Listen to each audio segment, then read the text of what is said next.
Hi everyone, welcome to Swapna's kitchen. ఈరోజు మన కిచెన్లో చాలా సాఫ్ట్గా మంచి పోషకాలతో పాలక్ పన్నీర్ పరాటాని నేనైతే ఎలా చేయాలో సింపుల్ మెథడ్లో మీతో అయితే షేర్ చేస్తానండి. అలాగే దానిలోకి దాబా స్టైల్ ఒక మంచి కర్రీని కూడా చూపిస్తాను.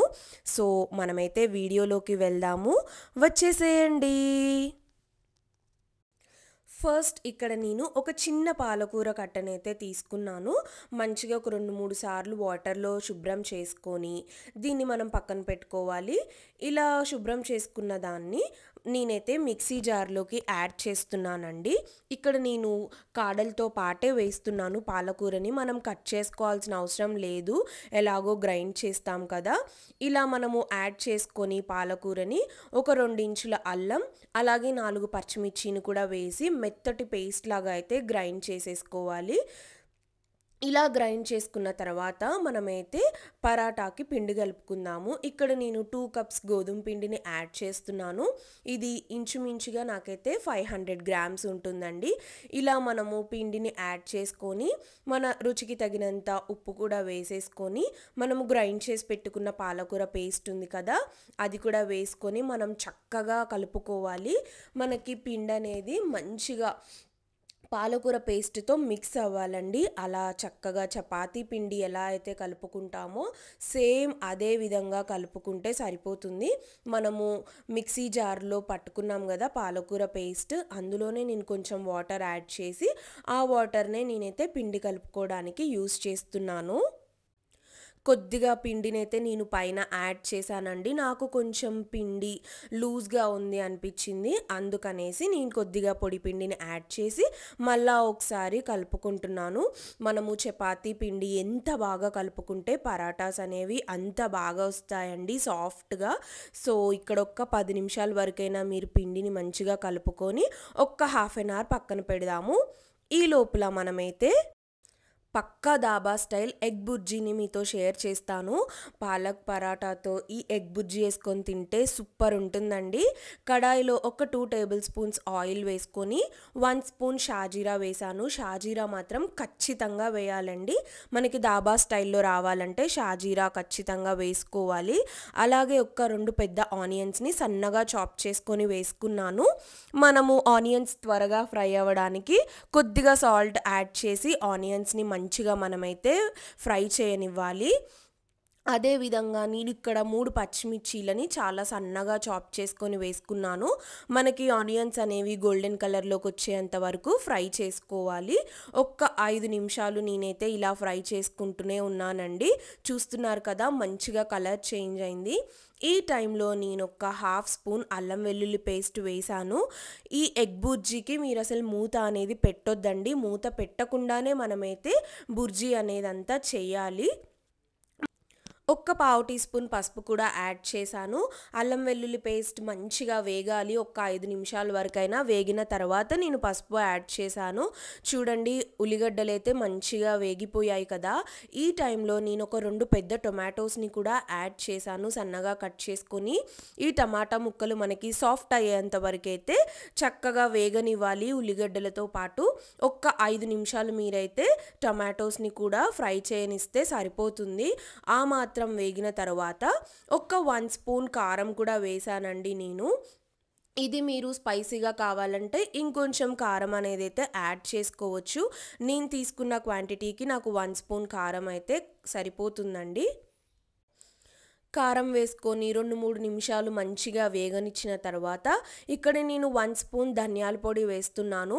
ఈ ధనియాల పొడి వేయడం వల్ల ఫ్లేవర్ అనేది చాలా బాగుంటుంది. 1 స్పూన్ వరకు ధనియాల పొడి కూడా వేసుకొని ఒక్క 2-3 నిమిషాలు మంచిగా మగ్గనిద్దాము. ఇలా మగ్గిన తర్వాత నేను ఒక 3 ఎగ్స్ని యాడ్ చేశానండి. ఎగ్స్ వేసిన వెంటనే మీరు కదిపేసేయాలి. మీరు కలపకుండా ఉంటే మనకు ఆ బుర్జీ అనేది అంతగా ఫామ్ అవ్వదు. సో ఇక్కడ నేను చూపిస్తున్నట్లుగా మీరు ఎగ్స్ వేసేసుకొని, మనకి దాబాస్లో ఎలా ఉంటుంది చిన్న చిన్న ఎగ్ పీసెస్ అలా రావడం కోసం మీరైతే నేను వీడియోలో చూపిస్తున్నట్లుగా గరిటెతో కలుపుతూనే ఉండాలి. ఎగ్స్ వేసిన వెంటనే ఇలా మీరు కలుపుకుంటూ మీడియం ఫ్లేమ్లో పెట్టి మనం కర్రీ అనేది బాగా ఫ్రై అవ్వనివ్వాలండి. ఈ టైంలో మీకు ఒకవేళ సాల్ట్ ఏమన్నా పడుతుంది అని అంటే మీరైతే అడ్జస్ట్ చేసుకోవచ్చు. నాకైతే కరెక్ట్గా అన్నీ సరిపోయాయి. ఒక్క 5 నిమిషాలు మీడియం ఫ్లేమ్లో పెట్టుకొని బాగా ఫ్రై చేయనిచ్చి ఎగ్ బుర్జీని అయితే లాస్ట్లో నేను కొత్తిమీరతో ఎండ్ చేస్తున్నాను ప్రాసెస్ అనేది. కొత్తిమీర ఖచ్చితంగా వేయండి, చాలా బాగుంటుంది. కొత్తిమీరను కూడా వేసి ఒక్క 2 నిమిషాలు మనము ఫ్రై చేసుకున్నామంటే పక్కా దాబా స్టైల్ ఎగ్ బుర్జీ అయితే రెడీ అయిపోయింది. ఈ ఎగ్ బుర్జీని మనం పక్కన పెట్టేసుకొని ఇప్పుడు పరాటా ప్రాసెస్కి అయితే వెళ్దాము. ఈ హాఫ్ అన్ అవర్లో టైం వేస్ట్ ఎందుకనేసి నేనైతే బుర్జీ తయారు చేసేసుకున్నానండి. ఆఫ్టర్ హాఫ్ అన్ అవర్ మీరు మరలా ఒక్క 5 నిమిషాల వరకు పిండిని మంచిగా కలుపుకోవాలి. ఇలా కలుపుకొని మనమైతే ప్రాసెస్లోకి వెళ్దాము. ఇక్కడ పరాటా చేయడానికి మీరైతే మంచిగా ఉండలు ఫస్ట్ అన్నీ రెడీ చేసి పెట్టుకుంటే మనము తర్వాత పరాటాలు అనేవి రుద్దేసుకోవచ్చు. మీరు మరీ చిన్న సైజ్ కాకుండా పెద్ద సైజ్ కాకుండా మీడియం సైజు ఉండలనైతే చూడండి వీడియోలో ఆ మాత్రం ఉంటే మనకైతే ఒక మీడియం పరాటా అయితే రెడీ అయిపోతుంది. ఇలా నేనైతే ఫస్ట్ ఉండలన్నిటినైతే రెడీగా పెట్టేసుకుంటున్నాను. అలా పెట్టుకొని నేను ఇక్కడ 200 గ్రామ్స్ పన్నీర్ని అయితే మంచిగా తురుముకున్నానండి. అలా తురుముకున్న పన్నీర్ని పక్కన పెట్టేసుకొని ఇప్పుడు మనము ఉండలు చేసుకున్నాం కదా, ఒక్కొక్క ఉండగా మనమైతే పరాటా చేసేసుకోవాలి. కొద్దిగా మీరైతే ఉండని మంచిగా స్ప్రెడ్ చేసుకొని చిన్న చపాతీ లాగా ఇప్పుడు మనం ఏం చేయాలంటే చేతిలోకి తీసుకున్న చిన్న చపాతీలో మనము గ్రేట్ చేసి పెట్టుకున్నాం కదా పన్నీర్ని, మీరు పన్నీర్ స్టఫింగ్ పెట్టేసుకొని సీల్ చేసేసేయాలి ఈ చిన్న చపాతీని. మీరు వీడియోలో చూస్తున్నారు కదా, అలా మీరు సీల్ చేసేసుకొని మంచిగా ప్రెస్ చేసేసి మీరు జాగ్రత్తగా పరాటానైతే చేసేసుకోవడమే. చూస్తున్నారు కదా ఎంత సింపుల్గా అయిపోతుందో. మీరు కొద్దిగా పొడిపిండిని వేసుకొని మంచిగా పరాటాస్ని రుద్దుకుంటే సరిపోతుందండి. మనము స్టఫింగ్ పెట్టిన పన్నీర్ బయటికి రాకుండా మీరు జాగ్రత్తగా ఈ చపాతీ అనేది అయితే రుద్దుకోవాలి. నేను వీడియోలో చూపిస్తున్నాను కదా, మీకు ఒకవేళ బేస్ అనేది కొంచెం వెట్గా ఉందంటే పొడిపిండి వేసుకుంటూ మీరు మంచిగా పరాటాని రుద్దేసుకున్నారంటే యమ్మీ యమ్మీ పాలక్ పన్నీర్ పరాటా అయితే ఇంకా మనము కాల్చుకోవడమే అండి. చాలా సింపుల్గా అయిపోతుంది ప్రాసెస్ అయితే. డిన్నర్లోకి బ్రేక్ఫాస్ట్లోకి అయితే యమ్మీగా ఉంటుంది. ఇది మనకి సైడ్ డిష్ ఏమీ లేకపోయినా కానీ ఉత్తగా కూడా తినొచ్చండి. కానీ కొంతమంది సైడ్ డిష్ కావాలని ఇష్టపడతారు కదా, అలాంటి వాళ్ళ కోసం నేనైతే సైడ్ డిష్గా కూడా యూజ్ ఉంటుంది అనేసి మన దాబా స్టైల్ ఎగ్ బుర్జీని కూడా చూపిస్తున్నాను. ఇలా నేనైతే పరాటాస్ అన్నిటినీ చక్కగా చేసేసుకున్న తర్వాత ఫ్రై చేస్తాను. అప్పుడు మనకి ఏంటంటే ప్రాసెస్ కూడా ఈజీగా ఉంటుంది కదా. ఒకవేళ మీకు హెల్ప్ చేయడానికి పక్కన ఎవరైనా ఉన్నారు అని అంటే మీరు రుద్దుతూ ఉంటే పరోటాలని పక్కన కాల్చుకుంటూ ఉంటే ప్యారలల్గా టైం కూడా సేవ్ అవుతూ ఉంటుంది. మీరు మరీ పల్చగా చేయొద్దండి, కొంచెం మందంగానే ఉండాలి మన పాలకూర పరాటా అనేది. అప్పుడైతేనే మనకి బాగుంటుంది. మీరు పల్చగా రుద్దుకుంటే మన పన్నీర్ స్టఫింగ్ అనేది అంతా బయటకు వచ్చేస్తుంది. ఇలా నేను రుద్దుకున్న పరాటాలను అయితే ఇప్పుడు కాల్చుకుంటానండి. ఒక పెనం పెట్టుకొని కొద్దిగా ఆయిల్ వేసుకోవాలి. పెనం బాగా వేడెక్కాలండి. బాగా వేడెక్కితేనే మన పరాటాస్ అనేవి మంచిగా పొంగుతాయి. చూడండి నేనైతే ఆయిల్ వేసుకొని మన పరాటానైతే వేసేసాను. ఇప్పుడు మనం మంచిగా స్లోలో పెట్టుకొని ఫ్లేమ్ని మీరైతే వన్ సైడ్ కాలనివ్వాలి. మీరు వీడియోలో చూసినట్లయితే జాగ్రత్తగా మీరైతే కాల్చుకుంటే సరిపోతుందండి. ఇక్కడ 3-4 నిమిషాలు ఫస్ట్ సైడ్ మనము కాలనిచ్చిన తర్వాత సెకండ్ సైడ్ కూడా టర్న్ చేసుకొని మంచిగా మనమైతే కాలనిస్తే సరిపోతుందండి. సిమ్లో మీడియంలో పెట్టుకుంటూ ఫ్లేమ్ని మీరైతే అడ్జస్ట్ చేసేసుకొని కాల్చుకోవడమే. ఈ పరాటా అనేవి చాలా యమ్మీగా ఉంటాయండి. మీరు గంట తర్వాతకి తిన్నా కానీ అదే సాఫ్ట్గా ఉంటాయి. ఇంకొక మాటకి చెప్పాలంటే మీకు గోధుమ పిండి చపాతీ కంటే మా ఇంట్లో ఈ పాలక్ పన్నీర్ పరాటానే బాగా ఇష్టపడుతూ ఉంటారు. ఇలా 2 సైడ్స్ మీరైతే మంచిగా కాల్చుకుంటూ సిమ్లో మనకి పరాటా కూడా భలే పొంగుతాయండి. ఫ్లఫీగా ఏదో పూరి పొంగినట్టు పొంగుతూ ఉంటాయి. అలా పొంగుతుంది అని అంటే మన పరాటా అనేది సక్సెస్ అయినట్టే అన్నమాట. మనం ప్రతి వీడియోస్లో కూడా మీరు చూసినట్లయితే మనం యూస్ చేసిన ఇంగ్రీడియంట్స్ గురించి హెల్త్ బెనిఫిట్స్ అయితే చూస్తాం కదా. అలాగే ఇప్పుడు మనమైతే పాలకూర హెల్త్ బెనిఫిట్స్ చూద్దామండి. పాలకూరలో పొటాషియం ఉంటుంది. ఆ పొటాషియం ఏంటంటే మన బ్లడ్ ప్రెషర్ని లో చేయడానికి యూజ్ అవుతుంది. అలాగే పాలకూర మన కంటి చూపుకైతే చాలా మంచిదండి. అదేవిధంగా మన అరుగుదలకి పాలకూరలో మంచి ఫైబర్స్ ఉంటాయి. అదనేది మనకి కాన్స్టిపేషన్ ఏమీ లేకుండా గట్ హెల్త్ని ఇంప్రూవ్ చేస్తుంది పాలకూర. సో ఇక్కడ మనకి చూడండి పరాటా అయితే మంచిగా 2 సైడ్స్ కాలింది కదా చక్కగా.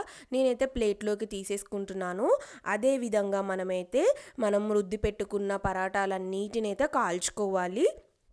మనం ఇందులో పన్నీర్ యాడ్ చేసాం కదా, మరి పన్నీర్ బెనిఫిట్స్ కూడా చూద్దాము. Paneer rich source of proteins అండి. కాల్షియం ఉంటుంది, విటమిన్ డి ఉంటుంది. మన బోన్స్ని స్ట్రెంథెన్ చేయడానికి పన్నీర్ అనేది బాగా యూజ్ అవుతుంది. మన బ్రెయిన్ డెవలప్మెంట్కి కూడా పన్నీర్ అయితే బాగా యూజ్ అవుతుందండి. మీకు వీలైనంత వరకు పన్నీర్ని మీ డైట్లో ఇంక్లూడ్ చేసుకోవడానికి ట్రై చేయండి. వెయిట్ మేనేజ్మెంట్కి కూడా పన్నీర్ అయితే బాగా యూజ్ అవుతుంది.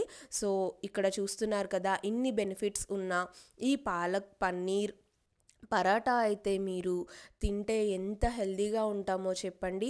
వీక్కి 1-2 టైమ్స్ అయినా మీరు ఒకసారి డిన్నర్గా తినండి, ఇంకోసారి ఏమో బ్రేక్ఫాస్ట్గా తినండి. సో మీరైతే మంచి హెల్త్ బెనిఫిట్స్తో పాటు మంచి యమ్మీ రెసిపీని కూడా తిన్నట్లు ఉంటుంది. మీరు కూడా డెఫినెట్గా ఈ పాలక్ పన్నీర్ పరాటాని తయారు చేయండి ఇంట్లో. మీకు ఎలా వచ్చిందో నాకైతే కమెంట్స్లో చెప్పండి. సో నేనైతే ఇక్కడ సర్వ్ చేసేసుకుంటున్నానండి. మన పాలక్ పన్నీర్ పరాటా చాలా యమ్మీగా చాలా మెత్తగా ఉంది. నాకైతే ఎప్పుడెప్పుడు తినాలా అని ఉంది. ఇంకా నేనైతే మనము రెడీ చేసి పెట్టేసుకున్న దాబా స్టైల్ ఎగ్ బుర్జీతో అయితే సర్వ్ చేసేసుకుంటున్నాను. సైడ్కి మీరు ఒక ఆనియన్ కూడా పెట్టుకొని మంచిగా పన్నీర్ పరాటాతో ఎగ్ బుర్జీ నంజుకొని ఆనియన్ పెట్టుకొని తింటే ఉంటుంది చూడండి. ఆహా అద్భుతః వారేవా, ఇంకా ఏమేమి వర్డ్స్ ఉన్నాయో అన్నీ యూస్ చేస్తారు అది తిన్న వెంటనే. మీరు కూడా డెఫినెట్గా ట్రై చేయండి. మీకు ఎలా వచ్చిందో నాకు చెప్పండి. అలాగే మీ ఫ్రెండ్స్ అండ్ ఫ్యామిలీకి కూడా ఈ రెసిపీని అయితే షేర్ చేయండి. ఎవరైతే ఇంకా సబ్స్క్రైబ్ చేసుకోలేదో మన ఛానల్ని సబ్స్క్రైబ్ చేసుకోండి. దాని ద్వారా నేను ఏ కొత్త వీడియోస్ పెట్టినా మీకైతే నోటిఫికేషన్ ద్వారా వచ్చేస్తాయి. So thank you for watching. Have a nice day. Bye.